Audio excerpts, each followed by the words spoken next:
युवा दस्तक का 1 साल का सफर पूरा हुआ है और 1 साल के सफर में जब युवा दस्तक की शुरुआत करी गई थी तो भारत के युवाओं ने इसी बात को लेकर शुरुआत किया था कि इस देश को आजादी के 75 साल हो गए लेकिन हमारे युवाओं को अभी भी अधिकार नहीं मिल रहे। खास तौर से भारत के संविधान में दी गई प्रस्तावना जिसमें समता की बात है, स्वतंत्रता की बात है, बंधुता की बात है और न्याय की बात है। तो समता, स्वतंत्रता, बंधुता और न्याय कितना जमीनी स्तर पे गया और युवाओं के मुद्दे क्या है। आजादी के अमृत महोत्सव से आजादी के स्वर्णिम काल तक 2022 से 2047 तक विजन 25 ईयर 25 साल के सपने के साथ युवा दस्तक की शुरुआत हुई थी और युवा हर दिन ये बात रख रहे हैं। आज 1 साल के सफरनामे पर यहाँ पे युवा दस्तक की टीम इकट्ठा है और हमारी जो युवा लड़कियां हैं, जो गर्ल्स हैं, उनके मुद्दों का ये पैनल है जो बातचीत करेंगी कि उनकी क्या मांग है, वो क्या सोचते हैं और इस सेशन को संचालित अर्चना मंसूरी करेंगी। ऐसे ही युवाओं की आवाज को युवा दस्तक बुलंद करता है ताकि इस देश में युवाओं की आवाज को मजबूत किया जा सके और युवा नेतृत्व लेते हुए आगे जा सके। आज 1 साल के सफरनामे पर युवा दस्तक की ओर से गांव के प्रधान से लेकर देश के प्रधानमंत्री तक, चीफ जस्टिस ऑफ इंडिया तक, समस्त प्रदेशों के मुख्यमंत्री और राज्यपालों तक और इस देश के प्रत्येक सांसद और विधायक तक युवा दस्तक की चिट्ठी जाने वाली है और ये चिट्ठी हर साल जाएगी 25 सालों तक। उनमें युवाओं की मांगे होंगी कि युवा चाहते क्या है और वो मांगे ऐसे ही पैनल से निकल के आती हैं। तो मैं सेशन को आगे ले जाने के लिए अर्चना मंसूरी को हैंड ओवर करते हैं, वो इसका संचालन करेंगे और इस सेशन को संचालित करेंगे। जोरदार तालियों से स्वागत है। जय भीम। मेरा नाम अर्चना मंसूरी है।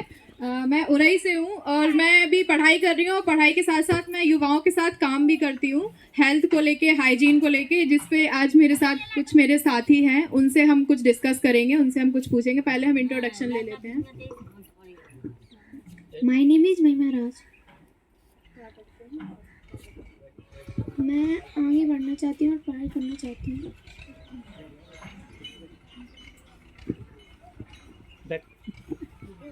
मेरा नाम मालती है, मेरे गांव का नाम मलकपुरा है। मैं बीए कर रही हूँ। मेरा नाम नेहा वर्मा है, मैं ग्राम रूरा मल्लू की रहने वाली हूँ और मैं बीए कर रही हूँ। पहले तो सभी को संविधान दिवस की हार्दिक शुभकामनाएं। मेरा नाम संध्या है और मैं ग्राम औरेकी से हूँ और मैं यूथ अवेयरनेस पर वर्क कर रही हूँ। मेरा नाम साधना है, मैं बीए फर्स्ट ईयर कर रही हूँ। मेरा नाम आरती है, मैं ग्राम रूरा मल्लू से हूँ और मैं प्रयास संस्था में काम कर रही हूँ। मेरा नाम राधिका है, मैं मलकपुरा में रहती हूँ। मैं बीए कर रही हूँ। मेरा नाम अंजलि है। हाँ, क्या कर रही हैं आप? मैं 8 में पढ़ रही हूँ। ठीक है। और आगे क्या करना चाहती है? आगे पढ़ना चाहती हूँ। पढ़ाई करके क्या करना है? क्या करना है पढ़ाई करके? शादी करनी है? काम करने को। क्या काम? मतलब नौकरी करनी है? मैं बस इतना पूछना चाहती हूँ आप लोगों से कि आप लोग जो पढ़ाई कर रहे हैं, पढ़ाई करते में आपको क्या क्या दिक्कतें आती हैं, क्या क्या परेशानियां आती हैं? आप जैसे आपने बताया था आप कॉलेज जाती हैं, एग्जाम देने जाती हैं, तो घर से कोई ना कोई साथ में जाता है, साथ में हम अकेले नहीं जा सकते। तो आप अपनी सेफ्टी कहाँ तक देखती हैं? घर से बाहर निकलने तक कहाँ तक आप सेफ हैं कि सेफ नहीं है? तो आप उस पर थोड़ा सा बोलना चाहेंगे आप?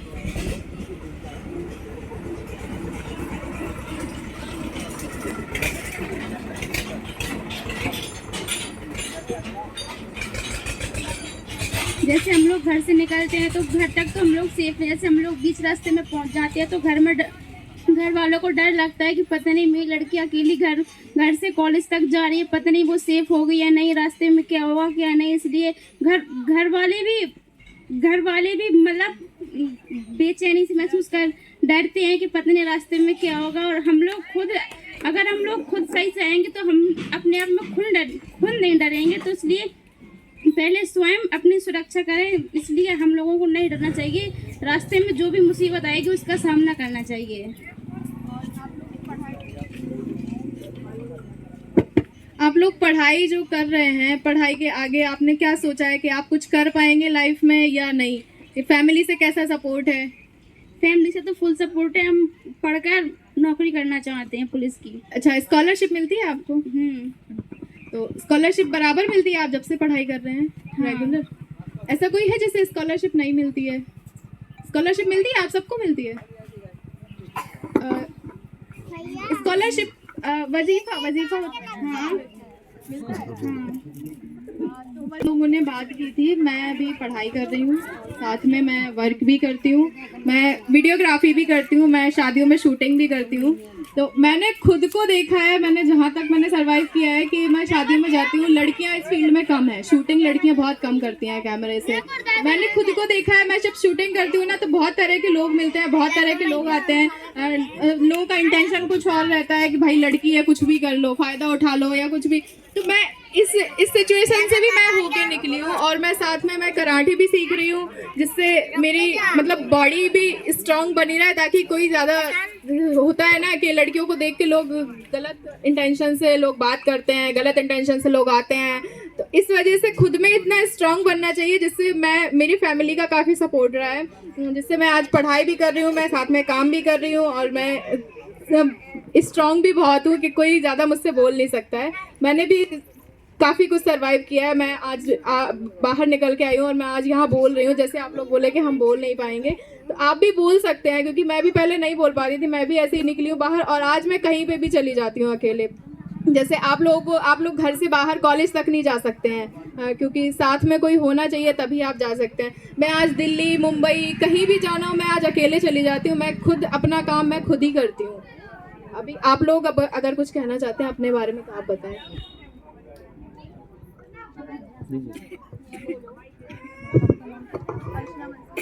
जैसा कि अभी अर्चना मंसूरी जी ने बताया है कि गर्ल्स को खुद में इतना स्ट्रांग होना चाहिए। गर्ल्स से मेरा कहना है डरने की कोई ज़रूरत नहीं है, अपने आप में इतने स्ट्रांग रहो। गर्ल्स से ये भी कहना है कि आप सीधा यही नहीं कि चूल्हो चौका सीखो या पढ़ाई के बाद शादी हो जाए। गर्ल्स को हर कुछ सीखना चाहिए, कंप्यूटर चलाना सीखना चाहिए, बाइक चलाना सीखना चाहिए, कि आगे वो अपनी सेफ्टी का खुद ख्याल रख सकें। ये नहीं कि हमारे घर से मेरे भाई या मेरे पापा मुझे लेकर जाएं कहीं तभी हम बाहर जा सकते हैं, ऐसा नहीं। अपने आप में खुद स्ट्रांग बनिए कि हम भी कहीं बाहर जाकर खुद अपने पैरों पे खड़े होकर कुछ कर सकते हैं। इसलिए गर्ल्स अपने लिए खुद सेफ और स्ट्रांग रहें कि हम खुद में सेफ रहें, किसी की ज़रूरत ना पड़े। तो गर्ल्स को सब कुछ सीखना चाहिए। ऐसा ही नहीं कि हम लड़कियां हम बाइक नहीं चला सकते, हम कंप्यूटर नहीं चला सकते, हम बाहर नहीं निकल सकते, ऐसा कुछ नहीं। ऐसी अपने माइंड में थिंकिंग ही ना लाएं। तो अपने लिए खुद सेफ बने और सब कुछ सीखने की कोशिश करें। ये नहीं कि एक काम लड़के ही कर सकते हैं, हम नहीं कर सकते हैं, आप भी कर सकते हो। जैसा कि हमारे यहाँ जैसे हमारे पापा या भाई नहीं होते तो हम लाइट खुद सुधार लेते हैं अपने हाथों से, सब कुछ अपने हाथों से कर लेते हैं, बाइक वगैरह चला लेते हैं, कहीं जाना हो तो अपने हाथ से खुद चले जाते हैं, कहना नहीं पड़ता है उनसे कि मुझे लेकर जाओ इधर। तो आप लोगों को भी ये सीखना चाहिए आगे के लिए। और सबसे ज्यादा हमें अपनी ताकत पहचानने की जरूरत है। हम लोग कहते हैं कि मतलब मर्द बहुत मजबूत होते हैं, औरतें बहुत कमजोर होती हैं, तो ऐसा कुछ नहीं है। औरतें बहुत मजबूत होती हैं, मर्दों से ज्यादा औरतें मजबूत होती हैं। हम लोग अपनी ताकत और अपनी आत्मविश्वास को पहचान नहीं पा रहे हैं, बस बात इतनी सी है।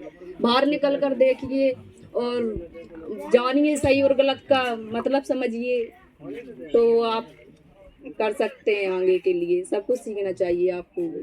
थैंक यू, मैं इतना ही कहना चाहती हूँ। नमस्ते सभी को, जय हिंद। मैं भी यही कहना चाहती हूँ, क्योंकि अगर हम घर से बाहर ही नहीं निकलेंगे तो हमें जानकारी नहीं मिलेगी कि कहाँ पे क्या चल रहा है। बहुत सी लड़कियाँ ऐसी हैं, जैसे मेरे गांव में ले लो, मेरे गांव में अभी तक लड़की मेरे साथ में ऐसी कोई नहीं है जो पढ़ाई करती है, ओनली मैं ही अकेली हूँ। फिर भी मैंने 10 महीना यहाँ पे काम किया तो मुझे काफ़ी समझ में आया कि हाँ मैं भी कुछ कर सकती हूँ। बस सभी को मेरा इतना ही कहना जाएगा। हम दहेज प्रथा के बारे में कुछ कहना चाहते हैं। हमारी ये कहना है कि दहेज प्रथा लोग ले लेते हैं लड़कियों से कि हम जब भी उससे शादी करेंगे, और अगर बिनके बामताई गरीब होते हैं तो वे दहेज नहीं दे पाते हैं, इसी कारण वे दिक्कत में पड़ जाते हैं, और लड़के वाले दहेज के कारण उससे शादी भी नहीं करते हैं। बहुत से कारण लड़कियों की मृत्यु भी हो जाती है, कई भी इनका रिश्ता टूट जाता है तो उन्हें दुखी के मारे कोई फांसी लगा लेता है और आग लगा लेता है। हम यही कहना चाहते हैं कि दहेज लेना बंद करे जाए।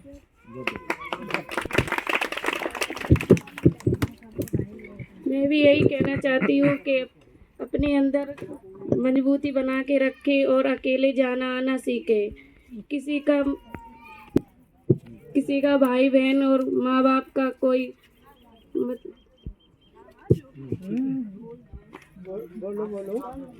किसी को मतलब साथ में लेने की इच्छा ना रखें। अपना काम खुद स्वयं करें। आने जाने में कोई दिक्कत हो वो घर वालों को बताएं, न कि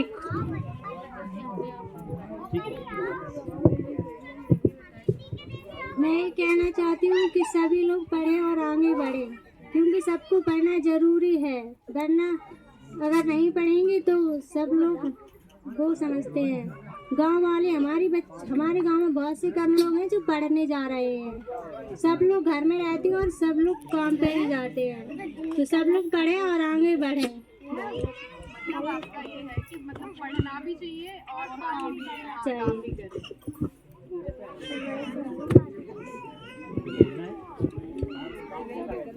जैसे लोग अक्सर मतलब जैसे किसी लड़के की शादी होती है गरीब घर में, तो वो मतलब लड़के के माँ बाप दहेज ज़्यादा नहीं दे पाते हैं, तो उस घर में उसके सास ससुर या मतलब जो कोई भी रहते हैं उसके मतलब बहुत बुरी कुदर करते हैं, उन्हें उसे मारते पीटते हैं और उसके हस्बैंड को मतलब भरते हैं अंदर से कि मतलब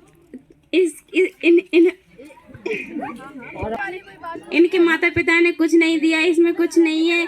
इसलिए तुम और कहीं देखो, मतलब लोग ऐसा भी सोचते हैं कि मतलब दहेज कम दे रहे से, अगर हम दहेज देते हैं तो दहेज लेते भी हैं। अगर हम दहेज जैसे किसी लड़के को दहेज देते हैं तो हम उससे ये कहेंगे कि तुम मेरे घर में आकर रहो, हम तुम्हें पूरा सामान देंगे, फुल दहेज देंगे, तो तुम मेरे घर में आके रहो। तो वो क्यों नहीं रहता है? क्योंकि मतलब अगर वो मेरे घर में रहेगा तो हम भी उससे सब काम करवाएंगे, उससे झाड़ू लगवाएंगे, गोबर डलवाएंगे, सानी करवाएंगे भैंसों की। क्योंकि जब वो उसके घर में जाती है, मैं भी जब किसी की शादी हो गई तो वो जब वो लड़की सब करती है, तो जब लड़कों को जाते हैं तो उनको भी सब करना चाहिए, क्योंकि वो भी वो लड़का है और ये भी लड़की है। इसलिए दहेज प्रथा, मैं तो बस यही कहना चाहूंगी कि मतलब दहेज प्रथा खत्म करो, जो जितना देता है उतना उसमें ही सुखी रहे।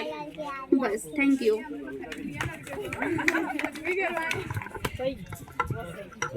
हाँ, जैसे कि हमारे साथियों ने बहुत कुछ बताया कि हमें पढ़ाई भी करनी चाहिए, हमें साथ में काम भी करना चाहिए, हम बाहर भी निकल, ऐसा नहीं है कि अगर हम पढ़ाई कर रहे हैं तो सिर्फ पढ़ाई करें, हम कुछ काम भी नहीं देखें। तो हमें साथ में सब कुछ लेके चलना है।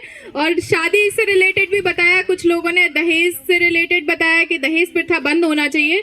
तो ये बहुत बड़ा ब्रॉड टॉपिक है कि दहेज प्रथा बंद होना चाहिए, वाकई में बंद होना चाहिए, क्योंकि इससे बहुत सारे लोग, बहुत सारी लड़कियां हैं जो सुसाइड कर लेती हैं, सुसाइड के केसेस निकल के आते हैं।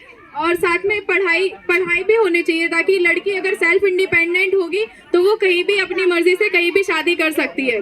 ऐसा नहीं है कि घर वालों की पसंद से ही करो और फिर बाद में दिक्कतें होती हैं तो फिर घर वाले बोलते हैं कि एडजस्ट करके रहो, एडजस्ट करो, बस और कुछ नहीं कर सकते हम इसके आगे। तो ये बहुत बड़ी चीज़ है, इसलिए लड़कियों को सेल्फ इंडिपेंडेंट बनाना बहुत ज़रूरी है। Thank you.